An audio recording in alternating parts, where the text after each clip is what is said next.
Hello दोस्तों, स्वागत है आप सभी का अपने channel study with A K. Chauhan में। आज मैं फिर से आप लोगों के बीच लास्ट क्लास में हमने समझा था कि लैरिंजियोस्कोपी क्या होती है, क्या क्या उसके टाइप्स हैं। तो मैंने बताया था उस क्लास में आपको कि लैरिंजियोस्कोपी का मतलब होता है लैरिंग्स की स्टडी करना, और उस स्टडी करने के लिए हमें जिस इंस्ट्रूमेंट की जरूरत पड़ती थी वो होता है लैरिंजियोस्कोप। लैरिंजियोस्कोप जो है इसमें होता है दोस्तों, एक तो ब्लेड होता है, एक हैंडल होता है। जब भी मैं लैरिंजियोस्कोप की स्टडी की बात करूंगा तो इसमें जो पार्ट्स हमें स्टडी करने होते हैं, एक ब्लेड और एक होता है हमारा हैंडल।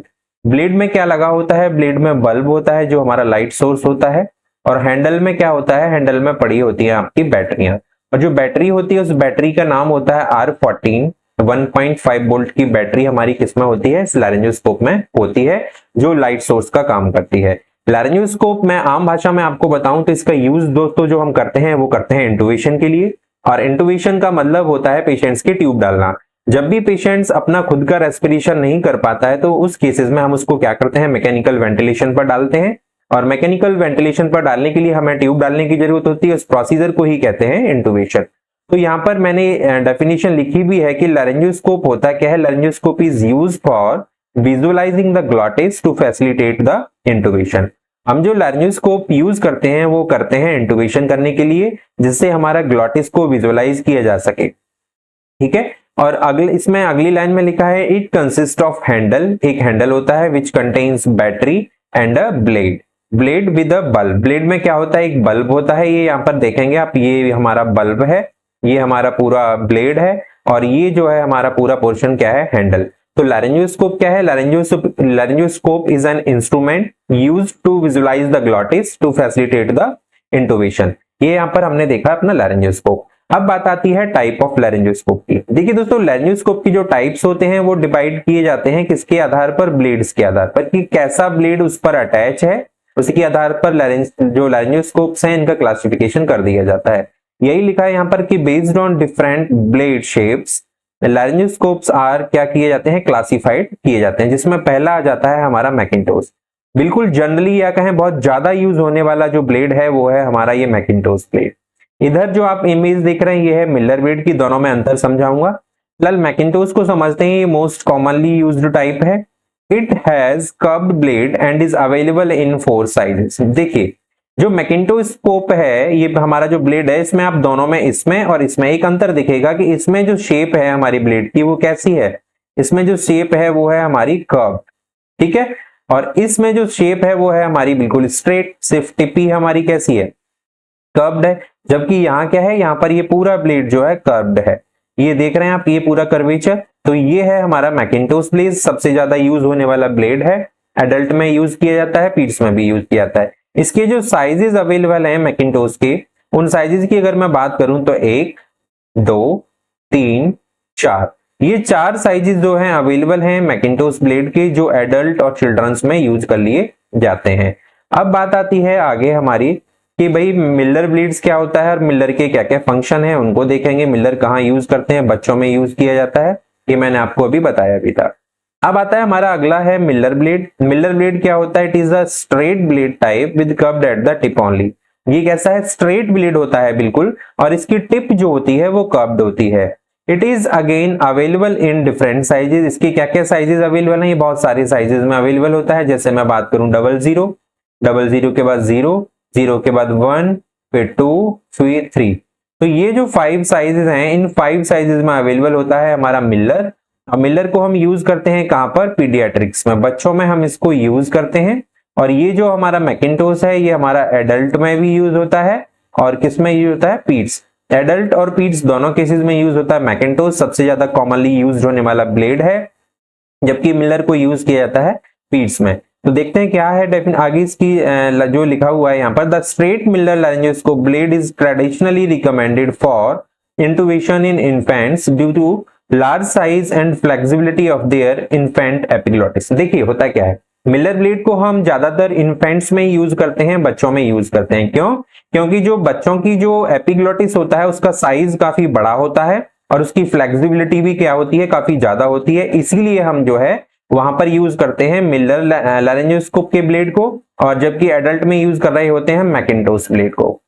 आगे आता है हमारा अगला फाइबर ऑप्टिक लैरिंजोस्कोप। फाइबर ऑप्टिक लैरिंजोस्कोप में यहाँ पर ये आप जो इमेज देख रहे हैं इसमें ये फाइबर लाइक स्ट्रक्चर है। इस फाइबर लाइक स्ट्रक्चर में ही एक इन पर हमारा टेलीस्कोप लगा होता है, यहाँ पर लाइट सोर्स होता है और ये कनेक्टेड होता है एक मशीन से, ठीक है। और यहाँ पर होता है एक मॉनिटर। मॉनिटर में हम जो भी इस टेलीस्कोप में या फाइबर ऑप्टिक से देख रहे होते हैं उसे हम यूज करते हैं। तो फाइबर ऑप्टिक लैरिंजोस्कोप जो होता है यूजफुल होता है डिफिकल्ट इंटुबेशंस में, और जब हम इसको यूज कर रहे होते हैं तब हम प्रेफरेंस देते हैं नेजल इंटुबेशंस को, ठीक है। जब भी आप फाइबर ऑप्टिक लैरिंजोस्कोप यूज करेंगे तो प्रेफरेंस किसको दिया जाता है, तब प्रेफरेंस दिया जाता है नेजल इंटुबेशन को। और जब आप मैकॉय से या फिर जब आप मैकिन्टोश से या मिलर से यूज कर रहे होते हैं तब हम जो है ओरल इंटुबेशंस को प्रेफर करते हैं। देखिए ओरल इंटुबेशन का मतलब ट्यूब आप ओरल कैविटी के थ्रू डाल रहे हैं, माउथ से डाल रहे हैं। नेजल इंटुबेशन का मतलब हो जाता है कि ट्यूब आप जो है पेशेंट्स की क्या है नॉस्ट्रिल से या मैं कहूं नाक से आप ट्यूब को जो है इंसर्ट कर रहे हैं, ट्रैकिया तक लेके जा रहे हैं, तो वहां होता है नेजल इंटुबेशन। अगला आता है मैकॉय लैरिंजोस्कोप। मैकॉय लैरिंजोस्कोप में दोस्तों एक फर्क होता है, नॉर्मल ये मैकिन्टोश की तरह ही दिखता है, मैकॉय ब्लेड है, लेकिन इसकी जो ये टिप है ये कैसी होती है, मूवेबल टिप होती है जो काफी हेल्पफुल होती है अपलिफ्ट करने में एपिग्लॉटिस को। तो मैकॉय क्या होता है, it has got a movable tip. The patients with a suspected cervical spine injury and a full stomach should be intubated using a McCoy in preference to the Macintosh laryngoscope। मैंने last slide में आपको बताया था कि जो Macintosh blade है वो most commonly used है, ठीक है, मोस्ट कॉमनली यूज्ड है, अच्छी बात है। लेकिन जब भी सर्वाइकल स्पाइन इंजरी का पेशेंट है या पेशेंट फुल स्टमक है, फुल स्टमक या फिर मैं कहूं साइंटिफिकली कि एनपीओ नहीं है। एनपीओ का मतलब होता है कि पेशेंट को खाली पेट आना है, खाली पेट होना चाहिए। फुल स्टमक मतलब पेशेंट्स ने खाना खा लिया है। तो इन दो केसेस में मान लीजिए या तो सर्वाइकल स्पाइन इंजरी का केस है या फिर फुल स्टमक है, तो दोनों केसेस में हमें यूज करना है किसको, मैकॉय को, क्योंकि इसकी जो मूवेबल टिप होती है वो हेल्प करती है uplifting the epiglottis of the patient to facilitate the intubation. देखिए इसकी जो मूवेबल टिप होती है वो एपिग्लॉटिस को जो है अपलिफ्ट करने का काम करती है और जिससे हम जो है इंटुबेट पेशेंट को इजीली कर सकते हैं। और इसमें जो है एस्पिरेशंस के चांसेस कम होते हैं क्योंकि रिफ्लेक्स उतना जनरेट नहीं होता जितना नॉर्मल मैकिन्टोश में जनरेट होगा। अगले कुछ ब्लेड्स हैं जिसमें आता है हमारा मैगिल्स और ऑक्सफोर्ड इन्फेंट ब्लेड। ये न्यूबॉर्न्स में यूज किए जाने वाले ब्लेड हैं। मैगिल्स ब्लेड जो होता है बिल्कुल स्ट्रेट होता है, इसमें कोई टिप भी इसकी कर्व नहीं होती। और ऑक्सफोर्ड इन्फेंट ब्लेड जो होता है ये यूज किया जाता है कहां पर, इन्फेंट्स में। अगला आता है कॉम्प्लिकेशंस ऑफ द लैरिंजोस्कोपी। देखिए जब भी हम लैरिंजोस्कोपी करते हैं तो इसके कुछ कॉम्प्लिकेशंस भी होते हैं। जैसे सबसे पहला कॉम्प्लिकेशन होता है डेंटल इंजरी। मान लीजिए ये पेशेंट्स का आपका माउथ था, आप पेशेंट्स को इंटुबेट करना चाह रहे हैं, तो ये सामने जो होते हैं टीथ इनको बोलते हैं हम इंसीजर, इंसीजर के बाद कैनाइन, कैनाइन के बाद प्रीमोलर और फिर मोलर। इस तरह से टीथ का जो हमारा अरेंजमेंट होता है आगे मैं आपको बताऊंगा। तो जब हम इंटुबेट कर रहे होते हैं तो उसका जो कॉम्प्लिकेशंस है वो हो सकता है कि पेशेंट्स को डेंटल इंजरी हो जाए, ठीक है। तो जब पेशेंट्स को डेंटल इंजरी से, और डेंटल इंजरी में भी सबसे ज्यादा कहां पे वल्नरेबिलिटी जो रहती है वो होती है अपर इंसीजर्स के। चांसेस होते हैं कि अपर इंसीजर्स जो है टूट ना जाए, तो ये पहला हमारा कॉम्प्लिकेशंस, तो इसका ध्यान रखना होता है। अगला है damage to the soft tissue and nerves. जब हम इंटुबेट कर रहे होते हैं तो लैरिंजोस्कोपी के दौरान उस लैरिंजोस्कोप से सॉफ्ट टिश्यू डैमेज हो सकता है, नर्व से डैमेज हो सकती है। Injury to cervical spine cord, cervical spine cord में भी इंजरी होती है, हो सकती है। कब, जब कोई पहले से आपने कोई सर्वाइकल स्पाइन इंजरी का पेशेंट है और आप उसको ज्यादा मैनिपुलेट कर देते हैं, तो इस केसेस में क्या होता है, सर्वाइकल स्पाइन इंजरी हो सकती है। तो इसीलिए हम जो है पेशेंट्स को ज्यादा मैनिपुलेट ना करना पड़े, ऐसे केसेस में जिस ब्लेड को यूज करते हैं वो कौन सा होता है, वो होता है मैकॉय। अगला है हीमोडायनामिक अल्टरेशंस हो सकते हैं। हीमोडायनामिक अल्टरेशंस में इन्होंने यहाँ पर एक टर्म लिखा है टैकीकार्डिया। ये तीनों टर्म हम समझेंगे कि टैकीकार्डिया क्या होता है, ब्रेडिकार्डिया क्या होता है, इन सबको समझेंगे। देखिए टैकीकार्डिया का मतलब होता है increase in heart rate. Tachycardia क्या होता है, increase in heart rate, heart rate का बढ़ जाना होता है टैकीकार्डिया। अगला आता है हाइपरटेंशन। हाइपरटेंशन का मतलब होता है इंक्रीज इन ब्लड प्रेशर। 120/80 हमारा नॉर्मल ब्लड प्रेशर होता है, 120 सिस्टोलिक और 80 हमारा जो होता है वो होता है डायस्टोलिक। तो 120/80 से ऊपर जब इसकी वैल्यू हो जाती है तो उस कंडीशंस को हम बोलते हैं हाइपरटेंशन। कार्डियक एरिथमियास मतलब जो नॉर्मल हमारी कार्डियक रिदम है, जब उसमें कोई चेंजेस आ जाते हैं तो वो बोला जाता है कार्डियक एरिथमियास।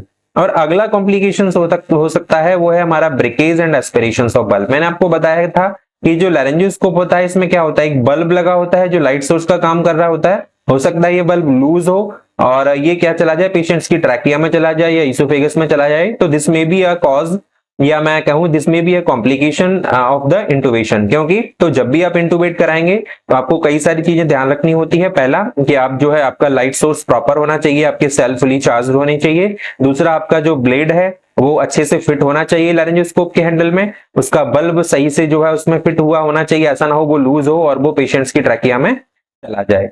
तो ये दोस्तों हमने आज समझा कि हमारा लैरेंजोस्कोप क्या है, क्या क्या उसके ब्लेड्स के आधार पर हम उसके टाइप्स कर सकते हैं, उसको क्लासिफाई कर सकते हैं।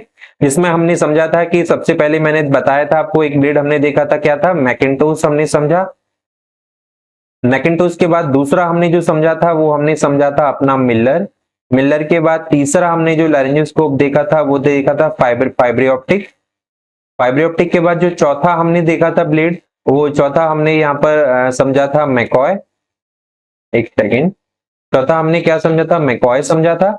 और इन्फेंट्स के हमने और भी ऑक्सफोर्ड वगैरह समझे थे। तो मैकिन्टोश मोस्ट कॉमनली यूज होता है, एडल्ट पीड्स दोनों में कर सकते हैं। मिलर सिर्फ पीड्स में यूज होता है, इसके 5 साइजेस हैं, 000, 1, 2, 3। और फाइब्रियोप्टिक एडल्ट पीड्स दोनों में यूज किया जा सकता है। मैकॉय हमारा सर्वाइकल स्पाइन इंजरी के केसेस में, या फिर एनपीयू पेशेंट हो उस केसेस में हम जो है, एनपीयू नहीं है तब हम इसको यूज कर सकते हैं।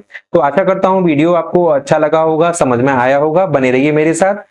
अगली आने वाली क्लासेस में हम समझेंगे कि जो भी हमारी एयरवे डिवाइसेस हैं उनको मैं आपको बताऊंगा।